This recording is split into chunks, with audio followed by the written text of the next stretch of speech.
3학년 여러분, 오늘은 세계 주요 대지형 배웠던 걸 교과서 내용 정리하는 시간을 가지도록 할게요. 바로 봅시다.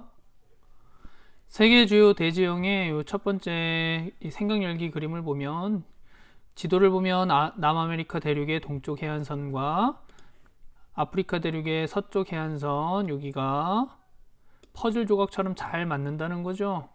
그 이유가 뭐예요? 우리는 다 알고 있죠. 이 이유는 과거에 이 두 개가 연결되어 있는 하나의 대륙이었기 때문이죠. 그래서 남아메리카 대륙과 아프리카 대륙의 해안선 퍼즐 조각처럼 들어맞는 까닭은 과거에 연결된 대륙이었기 때문이다. 이거를 묻고 싶었던 게 아니죠. 이 생각 열기는 그러면 지금은 왜 떨어져 있냐, 요거에 대한 질문이죠. 사실은 요 가운데는 대서양 중앙해령이라는 판이 갈라져 나가는 그 경계가 있죠. 발산 경계라고 우리가 아마 배웠을 거예요. 우리 지난 시간에 쌤이 설명했고, 요 가운데 대서양 가운데 지각판이 서로 벌어져 나가는 경계가 있고, 그것 때문에 아프리카 대륙과 그리고 남아메리카 대륙이 서로 갈라지게 된 거죠. 대서양 중앙해령이라고 하는 거죠. 요거를 묻고 싶어서 아마 생각 열기로 넣었을 거예요. 계속 봅시다. 이제 지구의 표면의 기복이나 모양을 뜻하는 지형은 끊임없이 형성되고 변화한다. 그 중에서도 대륙 규모의 큰 산맥, 고원, 평야 등을 대지형이라고 한다. 여기서 규모는 요거죠. 대륙 규모. 하나의 국가에 속해 있는 게 아니라 국가를 뛰어넘는 큰 대륙 규모의 스케일의 산맥, 고원, 평야들을 대지형이라고 하고, 대지형은 융기, 침강, 습곡, 단층과 같은 지형 형성의 내적 작용에 의해서 형성이 된다고 쓰여져 있죠. 내적 작용이라는 건 지구 내부 에너지에 의해서 만들어지는 거죠. 지구 내부 에너지에 의해서 형성되는 지형 형성 작용을 우리가 내적 작용이라고 얘기를 하고, 거기에 해당되는 게 융기, 침강, 습곡, 단층, 그리고 화산 같은 것도 포함이 되는 거죠. 여기에 화산도 포함이 된다. 한편 내적 작용에 의해 형성된 대지형은 외적 작용의 영향을 오랫동안 받으면서 대체로 지표의 기복, 높낮이가 줄어든다고 얘기를 했죠. 이 외적 작용에 해당이 되는 게 풍화, 그리고 침식, 운반, 퇴적 작용이라고 얘기를 했어요. 이 풍화, 침식, 운반, 퇴적 작용을 일으키는 요소들이 하천, 해수, 빙하, 바람 등인 거죠. 그래서 얘네들이 내적 작용에 의해 만들어진 높은 산이나 깊은 골짜기 등을 깎아내서 평탄화 작용을 한다고 얘기를 했어요. 그걸 우리가 지표의 기복을 줄인다라고 얘기를 했고요. 이 외적 작용은 근본적으로는 선생님이 태양 에너지에 의해서 발생하는 거라고 얘기를 했었죠. 태양 에너지에 의해서 발생하는 거다. 지각은 크고 작은 10개의 판으로 이루어져 있다. 이 10개의 판들이 가만히 있는 게 아니라 막 움직이죠. 그거를 우리가 판 구조 운동이라고 얘기를 하고, 이 판 구조 운동에 따라서 높은 산맥이나 해구는 해양지각과 대륙지각 또는 해양지각과 해양지각이 부딪혀서 깊은 골짜기를 파는 걸 해구라고 그래요. 바다에 있는 골짜기라 생각하시면 돼요. 대륙 사면과 심해적 경계를 따라 형성된 수심이 깊은 V자형 골짜기, 즉 바다에 있는 골짜기라고 생각하시면 되고, 호상열도 등이 형성이 되는데, 호상열도라는 건 우리가 피자 먹을 때 뭐 수학 시간에 다 배워서 알겠지만 호, 원줄과 호 뭐 이런 거 배웠었죠. 피자 먹을 때 이 크러스트 있는 부분, 이게 생김새가 호예요. 호, 활, 호자. 활처럼 활이 휘는 것 같은 이런 모양, 여기가 호가 되는 거고, 호상열도라는 건 이 호처럼 생긴 열지어 있는 섬이다, 요걸 뜻하는 거예요. 일본이라든지 알류샨 열도라든지 그 판과 판의 경계에 있는 부분에는 섬들이 이렇게 호상으로 만들어지기도 하는데, 그걸 호상열도라고 얘기를 하는 거고, 지각이 불안정하여 지각판이 만나는 경계에는 지각이 불안정하여 지진과 화산이 자주 발생하게 된다. 지진과 화산은 지형적 요인에 발생하는 대표적인 자연재해인데, 이 자연재해에 대해서는 이번 시간에 다루지 않도록 할게요. 다음에 내려와서 이 그림을 한번 봅시다. 지형 형성 작용은 크게 내적 작용과 외적 작용으로 구분된다. 내적 작용은 지구 내부 멘틀 움직임에 의해 발생하며 조륙, 조산운동, 그리고 외적 작용은 지구 외부 태양 에너지에 의해 물과 대기가 순환하며 발생하는데, 문제는 그림에 나타난 지형 형성 작용을 내적 작용, 외적 작용으로 구분해 보자 라고 되어 있네요. 선생님이 내적 작용부터 동그라미를 한번 쳐볼게요. 내적 작용에 해당이 되는 건 얘네들이죠. 용기, 그리고 침강, 화산, 지진, 이런 것들이 내적 작용에 해당이 되는 거고, 외적 작용에 해당이 되는 건 풍화, 침식, 운반, 퇴적, 증발, 이런 것들이 다 외적 작용에 해당이 되는 거죠. 그래서 이렇게 하고 넘어가면 되겠고요. 다음에 47쪽을 봅시다. 47쪽은 지각판의 형태가 이제 표시되어 있는데, 여기서 중요한 건 지각판의 경계를 정확히 알고 있는 거죠. 이 중에 특히 여러분들이 눈여겨봐야 되는 게 여기 태평양을 둘러싸고 있는 요 고리 모양의 판.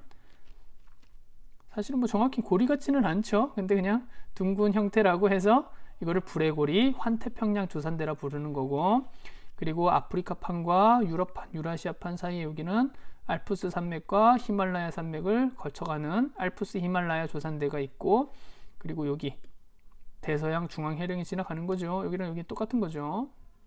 봅시다. 그 세 개는 반드시 기억하고 있어야 돼요. 환태평양 조산대와 그리고 알프스 히말라야 조산대, 그리고 대서양 중앙해령.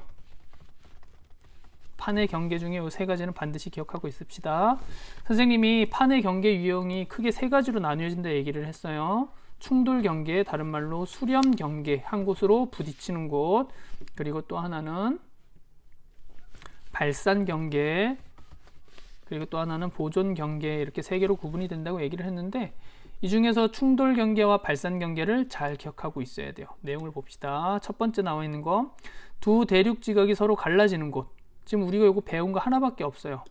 땅이 서로 반대쪽으로 가면서 가운데 부분이 움푹 꺼져서 푹 꺼진 지형이 쭉 연결되어 있으면 그걸 우리가 지구대라고 했고, 이 지구대가 나타나는 곳은 동아프리카 지구대, 바로 이쪽이죠. 요 위치랑 이름, 동아프리카 지구대 꼭 기억하고 있으셔야 됩니다. 요거밖에 없어요. 우리가 배우는 건 요거 잘 기억하고 있고, 다음에 두 해양 지각이 서로 갈라지는 곳에서는 마그마의 상승으로 판들이 반대 방향으로 이동한다.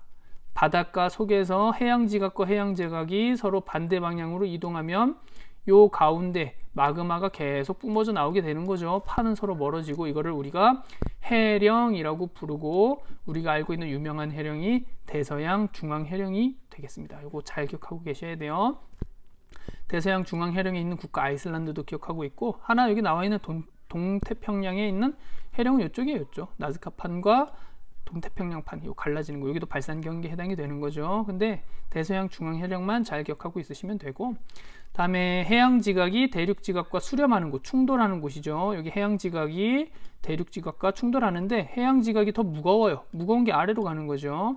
가벼운 건 위로 올라가게 되는 거고, 그래서 이런 경우에는 해양 지각이 아래로 쓸려 내려가면서 여기에 깊은 골짜기가 파이게 되는데, 이 바다에 있는 골짜기를 우리가 해구라고 불러요. 그래서 바다에도 높은 산도 있고 낮은 계곡도 있는데, 바다에서 가장 깊은 계곡을 이루는 곳이 해구고, 이 해구 중에 가장 유명한 게 마리아나 해구예요. 전 세계에서 제일 깊은. 그래서 선생님 어렸을 때 읽었던 것 같은데, 해저 일말이라는 소설이 있어요. 그 소설에 나오는 그 장소 중에 하나가 전 세계에서 가장 깊은 이 마리아나 해구입니다. 마리아나 해구가 아마 요쯤에 있을 거예요. 요쯤. 계속 볼게요.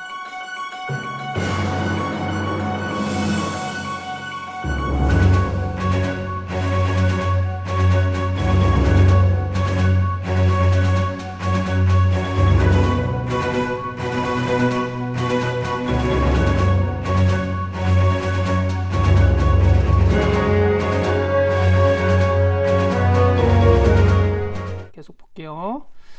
다음에 해양 지각이 요거랑 이제 더 설명할게요.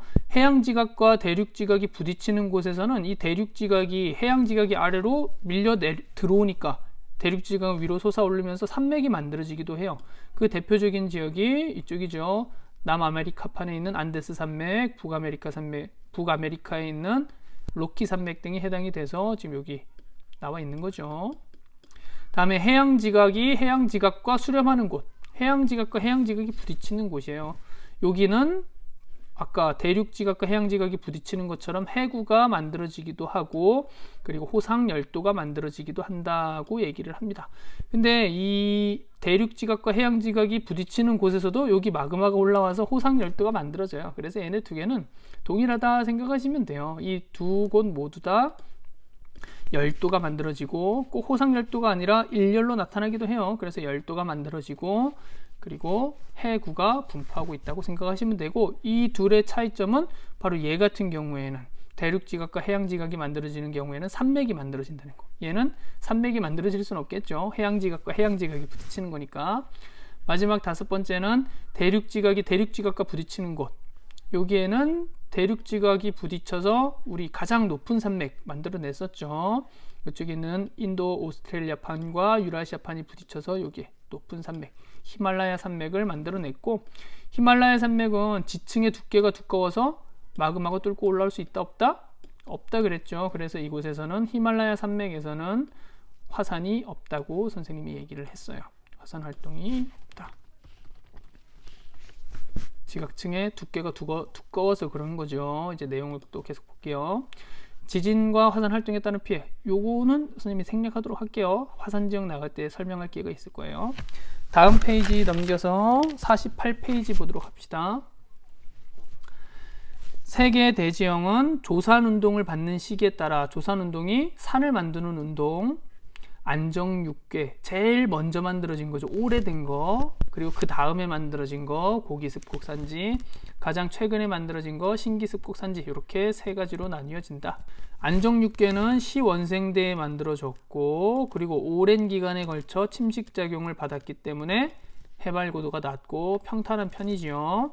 그리고 안정육괴가 있는 곳은 대륙 내부 가장 안쪽에 있는 거고, 판의 경계로부터 멀리 떨어져 있는 거고, 기복이 작고 평탄하다는 말이고, 안정되어 있다. 요게 속하는 게 순상지랑 구조평야인데, 선생님이 요거 설명하면서 그림을 이렇게 그려줬을 거예요. 가장 바깥쪽은 신기습곡산지, 그 안쪽에는 고기습곡산지, 제일 안쪽에는 순상지. 그래서 모식도를 그리면 이런 형태로 나타난다고 얘기를 했고, 가장 안쪽에 있는 게 순상지, 그 양옆에 있는 평야가 구조평야, 그리고 여기 있는 게 고기습곡산지, 그리고 가장 바깥쪽에 있는 게 신기습곡산지라고 얘기를 했어요.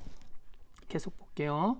순상질은 방패를 엎어놓은 모양이고, 그리고 대륙 내부에 주로 분포하고 있으면서 경사가 완만하다고 얘기를 했고, 구조평야는 보통 순상지 양옆에 나타나는 것으로서 오랜 지질 시대를 거치면서 형성되어서 수평층 상태로 남아있게 됩니다. 근데 이 구조평야들 중에 일부는 물결 모양이 있어요. 이거 예전에는 시험에 나왔는데 요즘은 조금 뜸한 것 같아요. 이거 설명을 해줄게요. 이 물결 모양이 어떤 거냐면, 수평 지층 상태로 남아있다고 하는 게 지층 중에 단단한 지층과 연한 지층들이 남아있게 되는데, 여기에는 단단한 암석이 쌓여 있어요. 그걸 경암층이라고 얘기를 할 수 있겠죠. 그리고 그 위에는 연암층이 쌓여 있어요. 그리고 그 위에는 또 경암층이 쌓이고, 그 다음에 그 위에는 또 연암층이 쌓여 있어. 자, 그러면 봅시다. 경암층과 연암층이 이렇게 반복되어서 쌓여 있을 때 이 지역이 침식을 받아요. 침식을 받을 때 수평지층 같은 경우에 똑같이 깎이겠지만 얘가 경사가 완만하게 이렇게 있어. 경사가 이렇게 완만하게 형성되어 있는 경우에는 또 수평일 때는 똑같이 깎이겠지만 완만한 경사가 있을 때는 서로 다르게 깎이게 돼요. 여기에서 연암층 같은 경우에는 침식이 많이 돼. 그러면 많이 깎여 나가겠죠. 그래서 여기가 이만큼 많이 파였어. 여기가 다 깎여 나갔어. 그러면 그 밑에 있는 경암층이 드러나게 되는데, 이 경암층은 잘 안 깎여.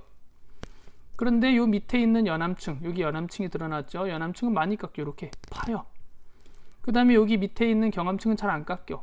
그럼 여기 남아있게 되고, 그러면 그 밑에 또 연암층이 있겠죠. 요 밑에 있는 연암층은 또 많이 깎여. 그럼 또 푹 파이는 거야.